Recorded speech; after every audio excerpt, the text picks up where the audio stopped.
देश के कई राज्यों में तरह तरह का सामान पहुंचाने वाला एक ट्रक था। उस ट्रक में रॉकी और शमशेर नाम के दो अनुभवी ड्राइवर के साथ साथ छोटू नाम का एक क्लीनर काम करता। रॉकी और शमशेर दोनों ड्राइविंग में माहिर थे। एक स्टीयरिंग संभाल कर गाड़ी चलाता तो दूसरा पीछे कैबिन में टांग फैलाकर आराम से झपकी लेता। दोनों के दिल भले ही अच्छे थे, लेकिन एक दूसरे को वह बिल्कुल बर्दाश्त नहीं कर पाते। ट्रक का इंजन स्टार्ट हुआ कि नहीं, बगल में बैठकर एक दूसरे को कोसना और व्यक्तिगत रूप से ताने मारना उनकी आदत बन चुकी थी। वहीं उस ट्रक में काम करने वाला क्लीनर छोटू बहुत ही समझदार और शांत स्वभाव का था। जब दोनों ड्राइवर सड़क पर आपस में लड़ते झगड़ते तो बीच में पकड़कर उन्हें शांत करना छोटू की जिम्मेदारी थी। लेकिन गुस्से में भरे वह दोनों ड्राइवर आखिरकार छोटू को ही बलि का बकरा बनाकर उल्टा उसी को डांटकर पटकारते थे।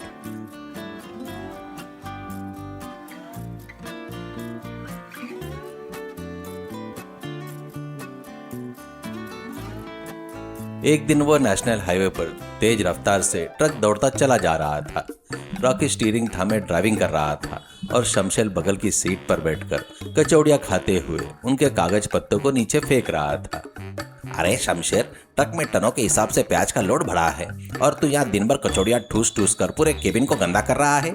तेरी पत्नी को घर में खाना पकाना तो आता नहीं, इसलिए तू सड़क के किनारे ठूस ठूस कर मेरी जान का गाहक बनाया हुआ है। बेवकूफ गधा कहीं का। अपना मुंह बंद रख रॉकी। मेरी पत्नी के खाने पकाने के बारे में बात करने के लिए तेरी कोई औकात नहीं है।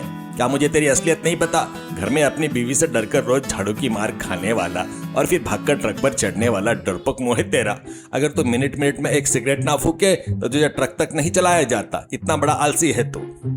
अरे ओ शराबी शमशेर, तू मुझे डरपोक कहेगा? तू तो रात के समय बोतल चढ़ाकर ट्रक को नाले में गिराने वाला बंदा है। तेरे साथ मिलकर ड्राइविंग करना मेरे पिछले जन्म का कोई पाप होगा। शमशेर गुस्से में रॉकी का कॉलर पकड़े हुए, क्या कहा रे तूने? मुझे शराबी बोलता है? अभी ट्रक को जरा किराने रोक, तेरी ऐट निकालता हूँ। बीच में बैठा क्लीनर छोटू दोनों के बीच में हाथ फैलाकर उन्हें रोकते हुए बड़े विनम्रता से भाव से, अरे रॉकी भैया, शमशेर भैया, कृपया आपस में मत लड़िए। हम नेशनल हाईवे पर बहुत तेजी से जा रहे हैं। सामने सड़क पर ध्यान दीजिए, वरना ट्रक जाकर किसी बड़े पेड़ से टकरा जाएगा। रॉकी और शमशेर दोनों मुड़कर छोटू पर ही जोर से चिल्लाने लगे। अरे ओ छोटू, तो अपना मुंह बंद रख। हमारे बीच में आए तो चलती हुई ट्रक से उठाकर नीचे फेंक दूंगा। जा पीछे जाकर शीशा साफ कर। अरे ओ छोटू, तू बीच में नेतागिरी मत झाड़। क्लीनर है तो क्लीनर की तरह रहे। ज्यादा बोला तो तेरी तनख्वाह काट लूंगा, समझा? छोटू डरकर चुपचाप अपनी सीट पर बैठ गया। कुछ घंटे सफर करने के बाद अचानक मौसम का मिजाज पूरी तरह बदल गया।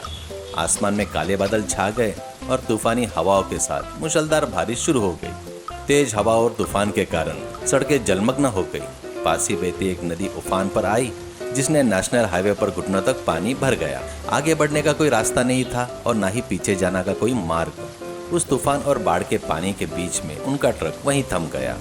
आसपास देखने पर पता चला कि कई ट्रक, कारें और बसें उस बाढ़ के पानी में फंसी हुई है। घंटे बीतते चले गए, लेकिन ना तो बारिश थमी और ना ही बाढ़ का पानी कम हुआ। देखते ही देखते पूरा एक दिन बीत गया। ट्रक में फंसे रॉकी शमशेर के पेट में भूख के मारे चूहे कूदने लगे। अरे भगवान, इस बाढ़ में फंसकर तो हम भूख से मरी जाएंगे। पेट में अतड़िया कुल बुला रही है। सड़क के किनारे देखे तो एक छोटी सी टाई की टपरी का ढाबा भी नहीं नजर आ रहा है। अब क्या खाकर जिंदा रहेंगे भाई? ये सब तेरी वजह से हुआ है शमशेर। मैंने कल ही कहा था कि जल्दी निकलते हैं, लेकिन तू गोलगप्पे खाने में लेट लतीफा करता है ना, इसलिए आज हम इस तूफान बाढ़ में फंस गए। अगर मैं भूख से मर गया तो देखना, तुझे कच्चा चबा जाऊंगा।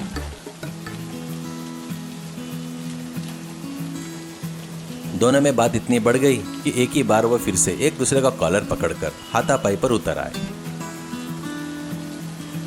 अरे रॉकी भैया, शमशेर भैया, आप बिल्कुल ही परेशान मत होइए। मैंने 2 दिन पहले ही मौसम की खबर से इस तूफान के बारे में देख लिया था, इसलिए आप दोनों को बताए बिना ट्रक में एक छोटा गैस सिलेंडर, चूल्हा, खाने के बर्तन, दाल, चावल, तेल और मसाले सब छिपा कर रख लिए थे। हम यहीं पर गर्मा गर्म चावल और दाल बनाकर खा सकते हैं। रॉकी और शमशेर दोनों ने हैरानी से एक दूसरे का मुंह देखा। अरे छोटू, तू तो सच में भगवान का रूप निकला रे। खाना पकाने का सारा सामान, राशन तूने ट्रक में छिपा रखा है। लेकिन भाई, एक छोटी सी समस्या है। हमारे पूरे ट्रक में तो 2 टन का प्याज भरा पड़ा है। और तेरे पास दाल चावल है, तो क्या हम इस मुसीबत में फंसे बाकी सब लोगों के लिए भी खाना बना सकते हैं क्या? वहाँ देखिए भैया, हमारे ट्रक के ठीक बगल में एक बड़ा ट्रक खड़ा है ना, उसकी पिछली ट्राली पूरी तरह खाली है। हम उस ट्राली वाले ड्राइवर से बात करके उसकी ट्राली में खाना बना सकते हैं, बदले में उसे भी गर्मा गर्म भोजन खिला देंगे। रॉकी और शमशेर तुरंत मान गए। छोटू बाढ़ के पानी में उतरकर बगल के ट्रक के ड्राइवर के पास पहुंचा। नमस्ते भैया, हमारे ट्रक में टनों प्याज लदा है और बारिश बहुत हो रही है। आपके ट्रक के पीछे की ट्राली खाली दिख रही है ना, क्या हम वहाँ पर छोटा सा चूल्हा जलाकर खाना बना सकते हैं क्या भैया? हम आपको भी गर्मा गर्म खाना खिलाएंगे। अरे छोटे भाई, इस बाढ़ की मुसीबत में अगर हम एक दूसरे की मदद करेंगे नहीं तो कैसा चलेगा? आओ मेरी ट्रक की ट्राली में खाना बना लो। मेरे पास एक बड़ा तिरपाल भी है, उसके ऊपर बांध देंगे तो बारिश का एक बूंद भी नीचे नहीं गिरेगा, बढ़िया तंबू बन जाएगा। ट्रक ड्राइवर ने तुरंत अपना प्लास्टिक शीट निकाला और ट्रैक्टर के पिछले हिस्से पर बांधकर बारिश से बचाव के लिए एक बढ़िया तंबू तैयार किया। छोटू, रॉकी और शमशेर तीनों मिलकर ट्रक में गैस सिलेंडर, चूल्हा, दाल चावल, बर्तन बाहर निकालते हैं। ट्रक के पीछे बने तंबू के नीचे चूल्हा जलाया। छोटू प्याज काटने लगा, रॉकी ने चावल धोए, शमशेर ने दाल उबार पर चढ़ाई। हमेशा आपस में लड़ने वाले रॉकी और शमशेर आज भूख के मारे और इस विपदा में एक साथ मिलकर प्रेम से बात करते हुए काम करने लगे। अरे शमशेर भैया, दाल में थोड़ा मिर्च और मसाला तेज रखना। इस ठंड के मौसम में सोंग सोंग गरम गरम दाल खाने का मजा ही कुछ होगा रे भाई। अरे बिल्कुल रॉकी, तू चावल पकने दे। छोटू के पटे प्याज में से मैं ऐसा जबरदस्त तड़का लगाऊंगा कि मजा आ जाएगा। थोड़ी ही देर में वहाँ गर्मा गर्म दाल चावल और प्याज की चटपटी खुशबू महकने लगी। छोटू ने ट्रैक्टर ड्राइवर को पेट भर परोसा।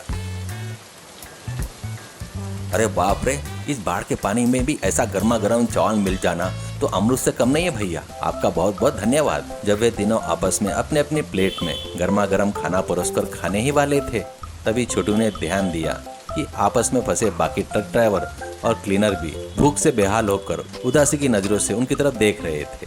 ये देखकर छोटू का दिल पिघल गया। रॉकी भैया, शमशेर भैया, एक मिनट रुकिए। हम तो यहाँ पेट भरकर खाना खाने जा रहे हैं, लेकिन हमारे आसपास फंसे बाकी ड्राइवर और मुसाफिर को तो एक बार देखिए। बिना दाने और पानी के ये लोग भूख से तड़प रहे हैं। अगर सिर्फ हम ही खा लेंगे तो ये खाना हमारे गले के नीचे नहीं उतरेगा भैया। सच कहा छोटू, हमारे ट्रक में टनों प्याज भरा है और तेरे पास राशन भी है ना, क्यों न हम इस मुसीबत के समय में इन सब लोगों को खाना खिलाएं। हाँ छोटू, मैं भी हाथ बटाऊंगा। आज अपने सारे झगड़े भूलकर हम सबके लिए खाना बनाते हैं। छोटू ने पानी में फंसे बाकी ड्राइवर और यात्री को आवाज लगाई। अरे सब लोग इधर आइए भैया, यहाँ गर्मा गर्म खाना तैयार है। किसी को भी भूखे रहने की जरूरत नहीं है, सब लोग आइए। छोटू की बात सुनते ही आसपास के सभी ड्राइवर पानी में पैदल चलते हुए तंबू के नीचे इकट्ठा हो गए। शमशेर ने ट्रक में से प्याज की बोरियां खोली और बड़े पैमाने में प्याज की सब्जी बनाई। छोटू ने बड़े भगोने में चावल पकाए और रॉकी ने सभी को बड़े प्यार से खाना परोसा। तभी वहां पर खाना खाने के लिए आए एक पंजाबी ड्राइवर खाते हुए, अरे बल्ले बल्ले भाई जी, आपका इस गर्मा गर्म दाल चावल ने तो आज हमारी जान बचा ली। सच में भैया, हम तो भूख से निडल्ले हो गए थे। आप हमारे लिए भगवान बनकर आए। इस बाढ़ में आपकी यह दयालुता हम जिंदगी भर नहीं भूलेंगे। उस उफानी बाढ़ के बीच में भूख से तड़पते सभी लोग परिवार की तरह एक साथ खाना खाने लगे। ऐसा एक दिन नहीं बल्कि लगातार 2 दिन तक चला। जब बाढ़ का पानी कम हुआ, छोटू, रॉकी, शमशेर ने मिलकर ट्रक के राशन के सभी लोगों को खाना बनाकर खिलाया। तीसरे दिन सुबह बारिश थम गई, पानी का स्तर घटा और साफ हो गया। जाने से पहले सभी ड्राइवरों ने शमशेर और छोटू और रॉकी के गले लगे और उनकी आंखें नम हो गई। अरे अन्ना, इन 2 दिनों में आपने हमें खाना नहीं खिलाया होता तो हम तो भूख से ही मर जाते। आपका बहुत बहुत धन्यवाद भैया। सब ने एक दूसरे से विदा ली और अपने अपने ट्रकों में सवार होकर निकल पड़े। ट्रक एक बार फिर स्टार्ट हुआ। रॉकी ने स्टीयरिंग संभाली और शमशेर बगल में सीट पर बैठ गया। लेकिन इस बार दोनों के बीच में न तो कोई गुस्सा था और न कोई तानेबाजी। दोनों ने एक दूसरे की तरफ देखा और मुस्कुरा दिए। शमशेर भाई, इतने दिनों से मैं तुझे शराबी निकम्मा कहकर डांटता था, उसके लिए मुझे माफ कर देना भाई। इन 2 दिनों में तूने कितनी हिम्मत से सबके लिए खाना बनाया और परोसा। तू बहुत अच्छे दिल का इंसान है यार। तू भी मुझे माफ कर दे रॉकी, मैंने भी तुझे डरपोक कहकर तेरा अपमान किया, लेकिन मुसीबत में पड़े लोगों की मदद करने में जो तूने हिम्मत दयालुता दिखाई ना, वैसे हर किसी में नहीं होता भाई। हम कभी भी आपस में नहीं लड़ेंगे। पीछे बैठे छोटू ये सब देखकर चैन की सांस लेते हुए मुस्कुराया। लाख लाख शुक्र है भगवान, बाढ़ के पानी ने सिर्फ सड़क का कचरा ही साफ नहीं किया, बल्कि आप दोनों के दिल की कड़वाहट भी धो डाली। ट्रक अपनी मंजिल की ओर तेजी से आगे बढ़ गया। सीख: मुसीबत के समय अपने स्थायी मनुष्य की सहायता करना ही सबसे बड़ा धर्म है। छोटे मोटे स्वार्थ और आपसी मतभेद भूलकर यदि हम एकजुट होकर रहे तो बड़े बड़े संकट को भी आसानी से पार किया जा सकता है।